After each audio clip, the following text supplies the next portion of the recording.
frontman. Hey, how we doing? Sure, we're starting. Pretty good. Yeah, let's just do this. Yeah. Diving right in. Oh, yeah, we just got done eating some food. We're gonna come in here, do a little podcast, listen to some Dokken. Hey, everybody, welcome to For Those About to Talk. Tell me about your week. I'm glad to not be at work right now. Great. How about you, Jim? Same. Yeah, same for me. Yeah. Walking into that building is the best time of day. What you been listening to? I've been listening to a lot of Dokken lately. We had talked about it. We were thinking, let's do an episode on frontman, or let's do an episode on an album breakdown. And we were like, well, We could just jump into this record. I think so. This is a great record. Dokken. This is Tooth and Nail, Second album, 1984. 84. Yeah, because 83 was Breaking the Chains. That was their first album. This is the album where they solidified their lineup. They had Pilsen. Yeah, Jeff Pilsen became their bass player for this one. This is the one I think they independently released the first one, or modestly released Breaking the Chains. You can tell a difference between the two. This Yeah, one the just worked production very well. quality was way better. They spent a lot of time working on this one. And this is the one where George had some shit to prove, I think. And it's, boy, did he. It's fire. Yeah. This is a great album. I think it starts with it's a great Jeff intro on that first one. Yeah, it With kind of that eases warning. you in and then kicks you in the dick. With that sick riff too. That intro is cool. I love that. Yeah, it's funny to me. I don't know. What are your guys' feelings on Dokken? When we were kind of off camera, we've been talking about vocalists and making our lists and stuff. I was gonna bring up today that if he's not on the list, he's got to get honorable mention when we end up doing our vocalist, because he's it's a weird mix. A lot of times you get a heavy group and they got the gruff singer, but he could sing a lot of melodies, and they got a hard edge with George going, and this album really shows that off. And they get more polished as they go, but this album, it's a perfect mix of. Dig his vocals, Yeah. They're not like my favorite, but for what this is, for what he's doing, I dig it. I always felt that he was a good singer on record.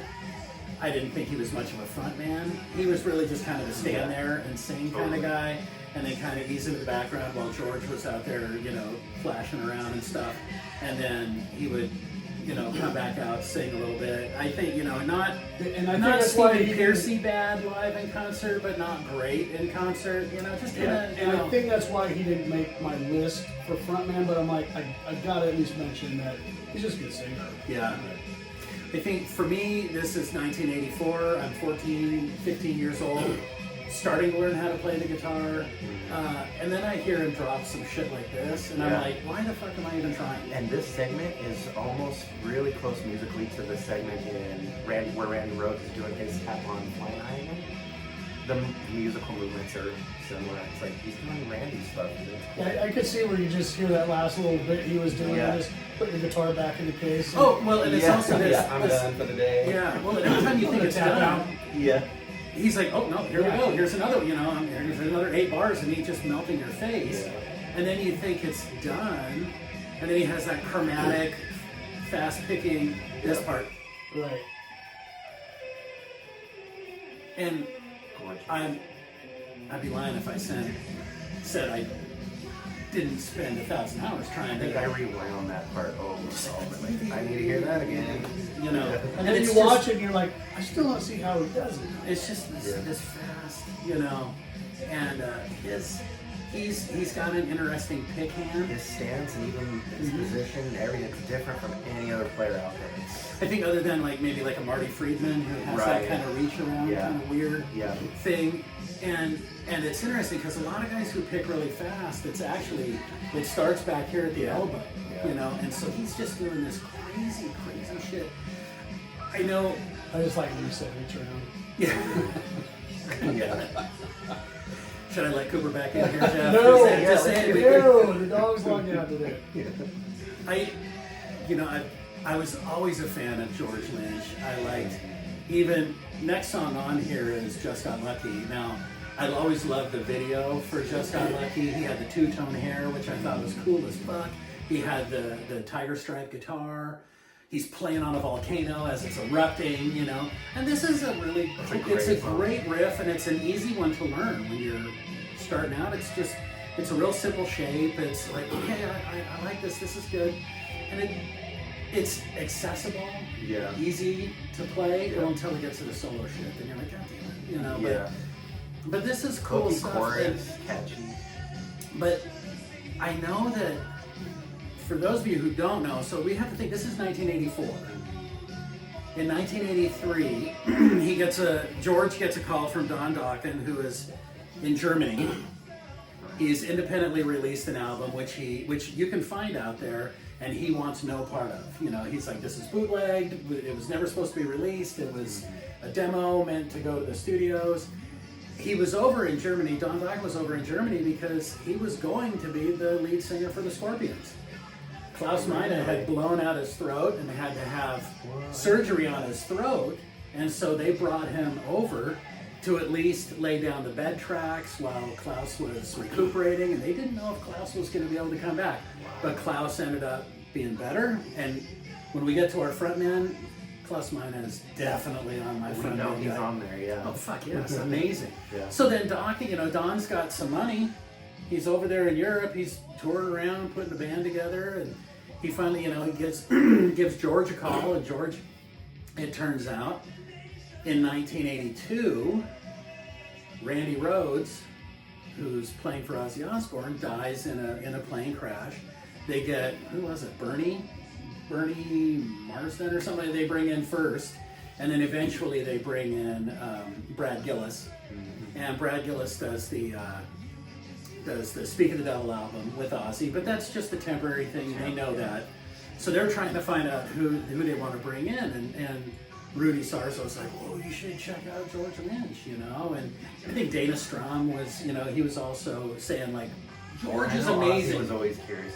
Wanted to work with George. And George had auditioned at the same time that Randy did, and Randy got the gig. And so they were like, well, call that George. Okay, we'll bring him in. And so Ozzy, he's just like, yeah, you got the gig. But George at the time I think he's like delivering liquor for a liquor store in LA, and so he's got his hair cut really short because he's got to be presentable out there while he's making money. He's got a wife and a kid, and they're living in an apartment, and he's trying to make it as a musician. And Ozzy's like, yeah, we'll let you in the band, we're gonna go fly around, do a few shows, you can come, and Brad Gillis is still playing. Wear this hat until you're hooked. And he's just giving him shit the whole time about his short hair. And George is like, I don't get it. He'd shaved his fucking head at the time. Ozzy was bald. Why is he giving me shit about my short hair? And so George is flying on his own dime. Meanwhile, his wife is back home in LA, trying to raise a family. He's out there on the road, trying to be a rock star. And then they get back to LA, and it's all, all right, let's do this. And he shows up at the studio, and Jakey Lee's there. And he's like, who the fuck are you? And Jake's like, and Ozzy walks in and goes, you're fired. And that was it, done. That was it, booted him to the curb. George is like, it was the most devastating thing that ever happened in my life. He's like, we lost over the fucking phone. He's like, we had to move back in with my in-laws. We were broke. Within a year, he's in Europe doing Dokken, doing Breaking the Chains. A year after that, they have a legitimate hit with this album. It's got Alone Again. It's got Just Got Lucky. It's got Into the Fire. There's not a bad song on this album. So every time you hear a Dokken song, just remember what George had to go through to get to where he is. The guy's fucking amazing. And it's funny too, because he ended up getting the longer hair, but his hair got shorter as his career went on. And I saw an interview with him one time, and he was saying he was playing, he had these long dangly earrings, he had long hair, and he was, rocking out, and all of a sudden his hair and his earring got stuck in the headstock of the guitar, and he was like, this is bullshit. Yeah. Chopped it short, and he's always had short hair ever since. He's like, this is stupid. Why am I doing this? Yeah. It's not your thing, it's not your thing. No, and he's like, because he had Ozzy in his head telling him, I'm firing you because you got short hair. And he had like a green guitar or something like that, and he was making fun of his guitar, and he just, so So It's yeah, just- for this to come this out, is it's like, probably- look at me now. This is probably my favorite song on this album, Heartless Heart. I will turn up the volume a little bit here just so we can. So for me with Dokken, this was right when I was getting into this music. This is like a year after Pyromania came out, and I was just starting to get. I bought Rat out of the cellar and listened to the radio. That once a week they play the new hits and whatever. And new one by Dokken. I'm like, oh, that sounds evil, Dokken. Dokken, Oh rockin' my with God, Dokken, yeah, rockin' with yeah. Dokken. And sidebar, when I'm watching Dokken shit at home, my wife gets home. What are you doing? I'm rocking with Dokken. And she gives me a look like you're a fucking juvenile idiot. And I'm like, but I love the look. I'm used to it. So, and then I think the first single that I remember was Just Got Lucky. And I'm like, okay, I like it. And I go, and the album has the claws on it. And I'm like, oh shit, I'm gonna get lectured by my mom because it's devil music, but I had to get it and I loved it. And then, it was like when the next Dokken, Under Lock and Key came out, I was just like, cool, comes out in 2 weeks, sweet. And it just, fantastic. Yeah. So, Well, if she heard what we got after this is Don't Close Your Eyes and then When Heaven Comes Down.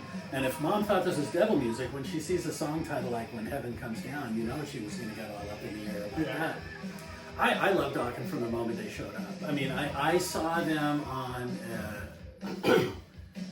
MTV was around, but there were other video shows that would be on, And I remember seeing this one. I had a buddy who lived a few blocks away from me. His name was Jeff, also. So he's And cool. he was cool. And he and I were like the only kids at school that were into heavy metal music. And he was into heavier shit than I was before I was. He turned me on to Motley Crue. He turned me on to like Venom and stuff like that. Like real life devil music kind of thing. Real devil music. And but we would watch those shows. He would watch at his house, I would watch at my house, and we would like keep notes. And so like the next day we would be like, which videos did you like? And I remember when the very first time we ever saw the video for Just Got Lucky, I like called him, and he was like, are you seeing what I'm seeing? I'm like, yes, who the fuck are these guys? These are amazing. But you couldn't get the album. You just couldn't get it. So the first album I got was Tooth and Nail. Eventually ended up getting Breaking the Chains, because if they got popular enough, they would reissue the albums. And It would become more available. But Now, with Tooth and Nail, that was my first exposure to Dokken, but I went back and Breaking the Chains, that's one of my favorite songs they So sing. good. Breaking the All Chains, those- Felony, Paris is Burning. so that wasn't Seven available at the Thunders. stores?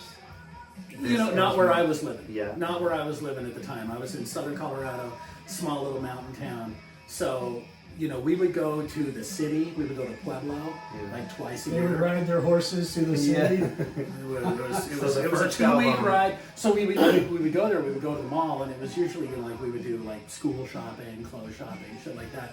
And I would go to the record store, and you just with my list, gotta find this album, gotta find this album, gotta find this album, and then scrape up my $20 or whatever, and try to figure out which 3 albums I was gonna get, or which 2 albums, and a couple EPs maybe if I was lucky, and try to build my collection that way. But that was in the time of the tape trade. A lot of guys traded tapes and stuff. So I was saying before in an earlier show, I had some cousins who lived in Southern California, and they would turn me on to, we would get, I would get a cassette in the mail, and it would have usually shit recorded off the radio. Yeah. Like, check this out. Like Raven and Saxon and these bands that I'd never heard of before. So nice, But- clean recordings. Yeah, it was cassette set in the middle of the room with it, But I would listen to the shit out of those things. Oh, me And a too. lot of times I would listen to a song and I have no point of reference. I would have no idea who it even was. I was like, I love this shit. And then I'd write back, like, what was that third song on the cassette? And then they would write back, I have no fucking idea. What are you talking about? And I'm it was pretty sure it had the word devil in it. yeah. Then I remember they'd be like, oh, that's Great White, or whatever. And I'd be like, oh, these guys are amazing, or so there was a lot of that shit. And then I would be like, okay, we're going up to Pueblo in 2 months. I got to add that to my list, and eventually ended up moving up to Denver, and I had to gain much more access then. But even then, it was kind of, there was only one record store in Denver. It was called Budget Records and Tapes. I think they were on like 96th and Pecos. and in Westminster, Colorado. And we would drive, you know, all the fucking way out there because that was like the indie record store. That's where you could get Exodus and Metallica and Slayer and the really heavy shit. Peyote. It was, you know, that was the place where, you know, you kind of felt like there was this secret connection with all the other people there because it was like you were only there if you were fucking hardcore. Yeah. There were places you could go to get punk music. I stayed away from those. Those were scary to me. Suicidal tendencies, you know, DRI, She has you piercings know, and like, black lipstick. What is going on? Black Flag, that's terrifying. Why are my music, pants getting you know. tighter? But, you know, for the heavy metal shit, yeah, that was it. And that's where I got to meet Megadeth and Slayer. And, you know, I got to go see Slayer. There were 6 of us that showed up for the autograph signing. 6. So we ended up just hanging out with them. I think there were 8 that showed up to see Megadeth. Wow. And that was the original Megadeth. Chris Poland, Gar Samuelson, Poland, so good. Dave Ellison, and Dave Mustaine. Yeah. Dave Mustaine, bit of a dick. Mm-hmm. Even back then, Yeah. just kind of a bit of a dick. Totally. Gar and Chris were fucking super high. Oh yeah. Super high. What? Like, I can see that. Like, didn't know What in the hell? didn't know where they were, kind of high. Yeah. And then Dave Ellison was just like a little kid. He's like, woo, he was ready. He wanted to sign everything, talk to everybody, take pictures, do anything. You know, he was just like, he was loving life. Yeah. And Slayer was, Tom Araya was kind of, he was kind of condescending. You know, I don't know how another way to describe it, just kind of condescending. Jeff Henneman didn't say a word, Yeah. just brooding. Yeah. Dave Lombardo, nice as fuck. Just see that. fucking nice, just nice. Legendary. How you guys doing? Everything okay? You know, asking about you. Like, dude, I think you're awesome. I think you're awesome. You know? I was like, what kind of sticks do you use? What kind of sticks do you use, buddy? I don't play drums. Then why the fuck are you asking me? Why would you care? You know, I was like, Yeah. good point, you know? And he's I'll like, teach you. know? Yeah. Right He's now. like that. And then You'll be my Padawan learner. Kerry King just didn't want to be there. Yeah. You know, he was just like, Yeah. handed down the line. I was like, you're a fucking god. And he was just like, Yeah. you know. I already got paid. Please move along. Off, please, please fuck off. You know, just. Yeah. But still, great teenage memories going to see those guys. You know. It's always nice being told to fuck off by your heroes. Yeah. Yeah. What was it? Brian Posehn, the comedian, said he got to go see Wasp, and he said he goes up to Chris Holmes and he's like, "You're awesome." And Chris Holmes goes, "Grow some tits." Yeah. Okay, I And like that. Brian Posehn's like, "Well, I eventually did." Yeah. I did exactly what he said. Oh, that's fun. So none of them were that much of an asshole to me, but you know, they were just kind of, you know. But I still, it's so cool to they say don't meet your heroes, but you know, Yeah. I've met a few of them over the years, and sometimes they disappoint, sometimes they're okay. Yeah. This is a great song. Yeah. I thought their vocal harmonies on this album were great, much better, and I think it got better as the albums went on. This record, it feels like a live album. Like it has this ambience to it. It's like it has a live feel. But yeah, the harmonies pop. They're really good. I remember at the time, so this was around the time the Warning came out by Queensryche, and I just fucking loved it. And I loved that it was very cerebral. Yeah. Queensryche was. Yeah, I felt that very. it was just very, you know, made you think, Yeah. had some very intelligent lyrics, you know. This is, you know, let's go party and rock and do some Yeah. fucking, you Why'd know. you break my heart? Yeah, Stuff. baby. Yeah. But Queensryche, again, I just thought, man, and I don't know why, but I mean, I was like, I loved Chris DeGomro. Yeah. But I wasn't a big Michael Wilton fan. I was like, Right. if they would dump Michael and get George, Yeah. and then keep Scott, fuck that Don Dokken guy. Let's get that Jeff Tate in here, you know. And I was like, if you could make like the world's greatest band. So if you could have Dokken vocal harmonies in Queensryche. I just remember at the time thinking, See, this that would be the passion greatest. is like me talking about the 49ers. If we cut that overpaid, lazy son of a bitch, and we trade up and we get that guy, Dream problems team. are solved. Yeah. I get it. No, I mean, I just remember thinking that at the time because, you know, your life, when you were the same way as me, I'm sure. You had your Walkman, and you would go through a pack of batteries a day. You would just listen to shit over and over again. And I would She loved these Western Family batteries, Mom. Get it to herself. I just remember back in the day. Back damn then, it. They were 99 cents. Back then, you could get the Radio Shack punch card, and every day you could get a free AA battery. So every day I would go to Radio Shack and get a AA battery, you know. And then when I got 4 of them, I would have enough to pop inside my Walkman, and it would last me a good 8 hours.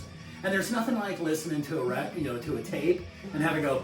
You're like, damn it! I was so close. It's and just, Or worse, you'd hear the dreaded. It took me a year to make this tape. It was so. But you would do that. You would just dissect these things over and over. There's not a note on this album I haven't heard 50,000 times. Well, that's an exaggeration, but 5,000 times, probably not an exaggeration. Just over and over again, and then eventually you'd get bored of it, and then you'd find something else and listen to the shit out of that, and then 3 years later you'd be like, tooth and nail. Pop in and be like, fuck, I forgot Why did I stop listening to this magic? Yeah. Well, we started talking about this after our last show, and it was a possibility, so I popped it on. And I probably haven't listened to this album in 15 years. But it was like, as soon as I would hear a song, I knew what the next song was. Yeah. Because it's like, it's burned into my memory. That's the thing. You just pick right back up. Yeah. And it's just like, oh my God, I love this. Even with the lyrics, you can like sing And along. then- It's like, I know yeah. all the words. Yes. I used to do this. I'd get the new album, and then I'd be like, okay, how does it stand up to the last one? Which one is better? Okay, this one. Because you don't want to diss on the old shit, but you want to love the new shit. So there's always the debate between me and my friends about, okay, I like this song better than this one, and you go kind of have a battle. Let's compare number ones, and let's go down the line. I would get, for me, I would always buy the vinyl. So I'd buy the album, then I would make a tape of it, and then listen to the tape, because I wanted it on vinyl. I wanted that pure. I wanted that good sound, but I wanted the convenience of being able to.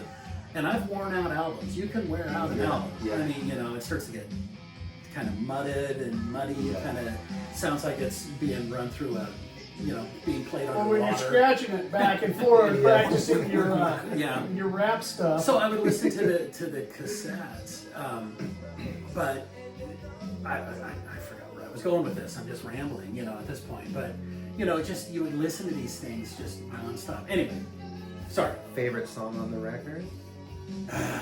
Or top three. I like Don't Close Your Eyes When Heaven Comes Down. Alone Again is good. Alone Again I like was, it all. It was fun. Alone Again is one of the first songs I learned how to. It's one of those songs that has all the open notes on it, But so it's so easy to learn. Yeah. So immediately it's like, well, here's a panty dropper. I can play this one, and it makes me seem really fucking cool. Mm-hmm. For me, still to this day, it's the guitar solo on this. Oh yeah. I think I'm gonna crank it because I still think it's one of the greatest guitar solos ever written. It's just he's all over the place.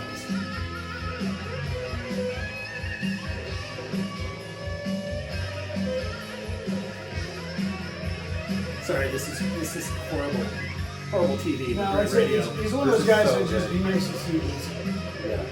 Yeah, and if you try to play this, he's string skipping, he's up and down, he's all over the place. And then we've got these great vocals. Yeah, exactly. These great And harmonies. that's why they're to me a really unique band. My favorite songs on this album, I love the whole album. Heartless Heart would be my favorite. And then because of, it got my first introduction, I'd say Just Got Lucky. Yeah. But a fun one, Bullets to Spare. It's just about, my dick's a gun, here's some bullets. Yeah. And it's the classic type of, I don't know, a little bit sexual, raunchy rock. Little? That got us.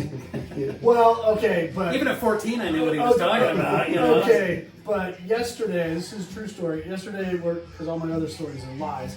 Yesterday, we're driving home with my wife. We're sharing a car right now. And I don't even realize I'm doing it, but I got it on Hair Nation and I'm singing a song. And And it's one of those I haven't heard in 10 years, and I'm just singing it. I know the words, and my wife's like, "So this is kind of sexy, but what the fuck are we listening to?" And I'm like, "I don't know." She's like, "You're singing, asshole." And I'm like, "Oh yeah, it's Faster Pussycat.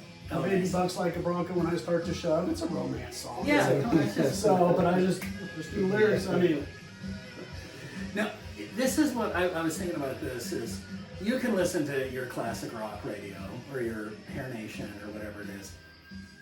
You don't hear much Dokken. Right, they don't run. I'll hear Scorpions, I'll hear Van Halen, I'll hear Motley Crue, I'll hear everybody from that era. You don't hear them that often, and I don't know why. Because they're criminally underplayed. They really are. I mean, I think, like you say, you pop it on. I haven't listened to this album in 15 years. I pop it on, it's like every one of them comes back to me. Here's your Bullets to Spare. Bullets to Spare. Mick Brown, great drummer, great fills, rock solid. Drums are heavy on this album. They're really pronounced. They're going to stand song out too. Yeah, totally. This is a great. Just the drums coming in on Just Got Lucky. Yeah. No, it's great stuff.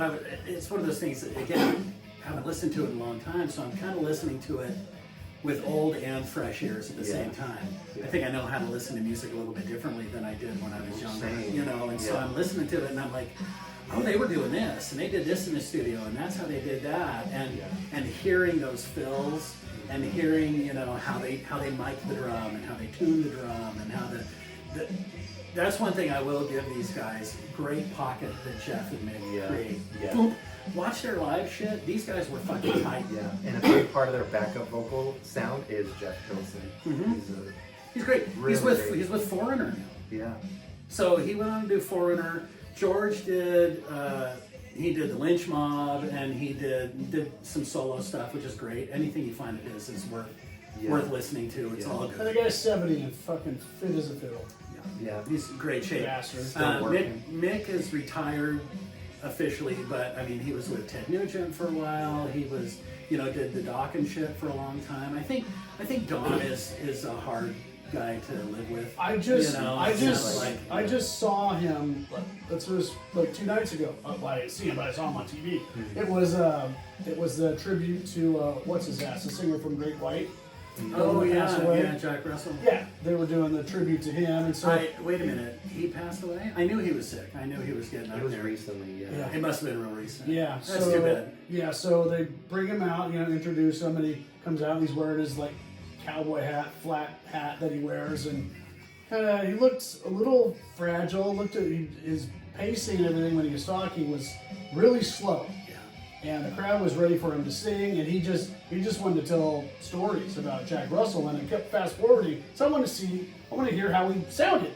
So I kept going, and the crowds, you can tell they're getting a little restless, like, are you gonna fucking sing or what? And he gets to it, and then they pick the slowest Great White song, the House of Broken Love or whatever. It's a good song. It is, but I think they were ready to get uplifted. He sounded okay, but it was almost like he was talking through the lyrics instead of singing it. It wasn't his. Yeah, no, I saw an interview with George Lynch not too long ago, and he was saying, they were asking him, would you do a reunion? And he was like, it's 5 years too late. He goes, I would have. I absolutely would have. And he goes, but I'll be honest with you, I don't play like I used to, and Don can't sing like he used to. So it would be a disservice to our fans who really, really want it. So I would rather just leave them what we have. He goes, but yeah, I would have 5 years ago. But I don't know, I've seen George recently. He seems to be doing pretty fucking good out there playing that guitar. Yeah, but I just think he's being modest. Yeah, I think he is. I think he was always a pretty humble guy. Maybe take some pressure off Don, like you can't really hit those notes anymore. And even though I'm still awesome on guitar, I'll take. There's still videos George puts out, and it's him playing, and he's still got it. I remember hearing this story. There it is, gorgeous. Don't always like power ballads. I like this one though. Mm-hmm. Yeah, it's this was all over the radio. Should we be embarrassed? We all stopped and started crying at the same time. Yeah, I'm gonna need a moment, guys. I think you need to cover that up there. But, other than Cooper, get in here. Never gonna live that. No, down. I saw a thing. Well, it's funny because now I think we've talked about it before, but do you remember the Hear and Aid Yes. album? Uh-huh. So it was around the time of the Live Aid. And they did like the song Stars. Yeah. Oh, yeah. And I saw this interview. It's a recent interview, and they were talking with Carlos Cavazo, and he was on there. And he was one of the guys who played a solo on it. Carlos did, Buck Dharma from Blue Oyster Cult did, George Lynch, and a few guys did, but Yngwie did also. And this guy was asking Carlos, he was like, what do you remember about the session? He was like, it was really cool, it was fun. You know, even though the video came out, they made it all look like we did it in one night. It was actually done over a couple days. One night we went in there, we all just sang the chorus together. Remember they had like Ronnie James doing lyrics and all that? Okay. Ronnie and Vivian wrote it. Ronnie did the lyrics, and but he said, you know, they did all the vocals on one day. They did the big chorus. Everybody gets together, sings a chorus another day. And he goes, then they brought us all in on another day to do the solos. And he goes, the problem was at the time, Yngwie had just hit big, and he was like, so we all tried to play faster than we could because we were all trying to be Yngwie. And it's funny because if you go back and you listen, like George does not sound like George. He's just like trying to play this fastest as he fucking can. And it was because Yngwie was that much of a presence on anybody. And I think, you know, Carlos said the lesson was afterwards, be yourself. Yeah. Be yourself. You got you where you are. You don't need to be anybody else. 100 miles an hour to be the best. No. I think George can say more with one note than Yngwie can say with 15, but that's just me. Yeah, you know. Absolutely. But I also remember hearing a story about when they did like the Monsters Rock Festival in Russia, playing in front of 1 million people. And he said, you know, they're all flying over there in their this big jet. They all get there, and they ask anybody, you know, it's like, what do you remember? And they were like, I just remember watching George Lynch warming up backstage. Like all these big rock stars were just there to watch George Lynch. They were like, you don't understand. He's that fucking good. Like everybody's like, how the fuck? And he's not a dick. Yeah, that's true. He's actually It's a rare combination. Yeah. No, I think he's amazing. He's on my top 10. Yeah. 100% on my top 10. Well, Dokken was like one of my first groups, so I just thought it was fantastic. Yeah. I think it was. So they had some great guitar players in the band too after George left. Red Beach was in there. Yeah. He was great. That was a good album. I thought Erase the Slate was a really good album. Red Beach he's a monster. So good. Yeah. We need to do one of these on Winger. I know everyone shits on Winger. Fuck you for shitting on Winger. Yeah. Red Beach, Rob Morgenstern, kick Winger. I mean, you know. Hey, she's only 17. Well, you know, we can let that one slide. But you know, okay, I like that song. It's catchy. It is. It's good. It's cool when you're early 20s. You're singing that. Yeah. When you're 60 singing. She's only 17. yeah. You better hit Thailand. That's all I'm gonna say. I hope they don't play that song anymore because I know Kip Winger's older than us, you know. That's even creepier, you know. You're right. Yeah. If you're in your 60s singing about a 17-year-old, you know, nowadays in this world, if you're 17 singing about a 17-year-old, it's kind of fucked up, you know. So it's like, oops, you know. This isn't Young Girl by Gary Puckett and the Union Gap, but I mean it's close, you know. I mean it's. I just have that on tape. Young Girl. I love Gary Puckett. Get out of Yeah, my mind. that should have been on Guilty Pleasures. Yeah. No, I think that I'm probably going to get put on a watch list just for saying that out loud. But oops. Yeah, it's boy, the 70s were fucked up, weren't they? Different time. Yeah. What a sick riff on the last song. Yeah. It's good. Yeah. It's a great album. It's heavy. I think it's underrated because I know I would think sales wise, I bet Underlock and Key and Back to the Attack were probably sold more. I would think they were more polished. It was more commercial, and I love both those albums. They're great. I think Back for the Attack also had the tie-in to the Freddy Krueger movie, so that helped. They were very MTV friendly. They were all good looking. They had good videos. They had catchy pop tunes. Underlock and Key had a kind of colorful, each had their own colored outfit, like on their album cover. Underlock and Key, I think, is fantastic, and it's Again, kids, don't do drugs. but it's got a heavy sound, but it's definitely even more melodic than even the more melodic songs on this album. Yeah. So it's I don't want to say it's softer, but it doesn't sound as raw. How about that? Yeah. But yeah, it's definitely you can tell it's Dokken, but a different feel to it. Yeah. Both of them are, I think, great. You can tell the difference between an album that was written in a rehearsal space and an album that was written in a studio. Also, Oh, big time. you know, this was workshop.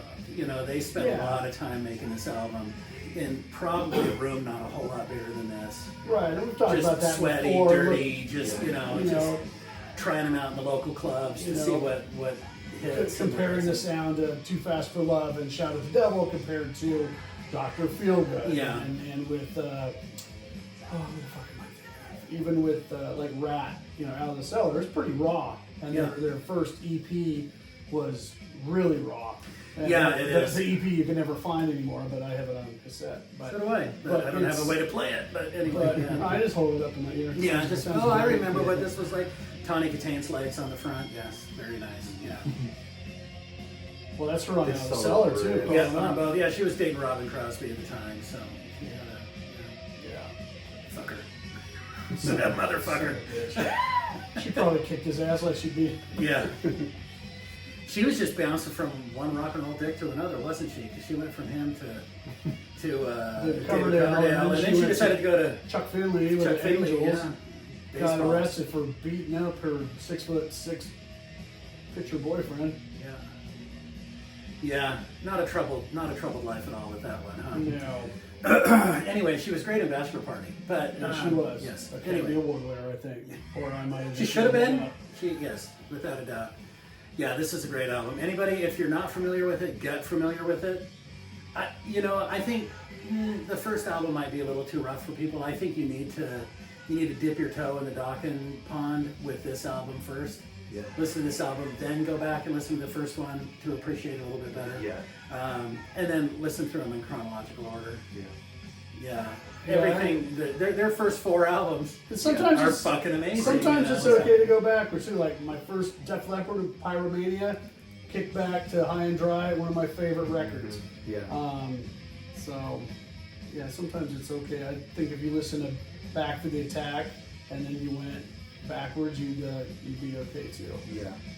Yeah. This Yeah, is a fuck great- it. Just throw a dart and pick one. But they're It's great. okay. The vocals are great, good songwriting, and instrumentally they're tight. They are a tight group. I've seen them in concert Yeah. twice.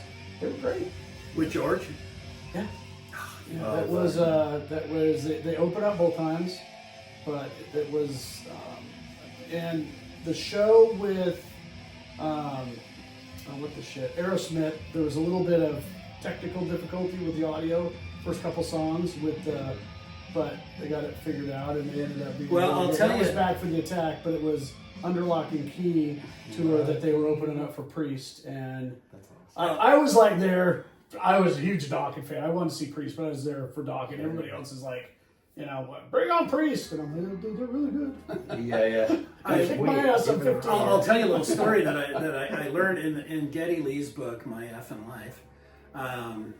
I wanted to. I'm borrowing. Are you reading it? I Yeah, have you're it on reading it. land. Yeah. He talks about that. He was like, they opened for Aerosmith a lot in the early part of their career, and he was like, never once got a sound check. And it turns out Aerosmith does not let any of their openers get sound checks. That's just a dick move of theirs. That They're is a like, dick move. It's a They very wanna dick show move. 'em up. And so, like, when you get to go see them, the opening act, their first few songs are going to be kind of tough because they're literally sitting at the mixing board for the first time that night. And so that's also why Geddy Lee was like, that's why we always let our openers get all the sound check time they needed. Just because, you learn lessons Well, over you over want time. What to tickets be and are what not to be. expensive. T-shirts are expensive. Beers are expensive. Have a good performance. And Yeah. if it's a kind of big popular group, Dokken wasn't big, but they were getting pretty popular. Give them more than 30 minutes up on the stage too. Yeah, you don't have to be an asshole, but apparently those guys do. So that was just their thing that they decided early on, like, fuck it, we're the only ones to get the sound check. And who knows, maybe that was something earlier in their career where they got their sound check and then the opener went in there and moved everything around and fucked it all up. And they're then, like, never again. You see the opposite, a couple of years ago when Tesla was at Grants Pass and they had, local group, Emissary, I think, open up for them, local group here. And you could tell Tesla could have been more supportive. Yeah, do what you got to do. They'll let them just go for it. Yeah. Set up, they're out there doing sound checks, everything, and then it was you could tell they were cool about it and giving this group it's almost like you're doing us a solid by being our opener. Thank you. So kind of cool. All right, well, I think that wraps it up for us. Yeah, that was Tooth and Nail by Dokken, 1984. Highly recommend. Jeff Pilson, Mick Brown, George Lynch, and Don Dokken. One of my first, highly recommended. One of my first hard rock albums, and it's fantastic. Yeah, Check it out. Yeah. all right, Good stuff. that's it. We'll see you next Awesome. time, guys. Thanks. Any parting words, gentlemen? Love you. Oh, like and subscribe. Have fun at work tomorrow. Oh God.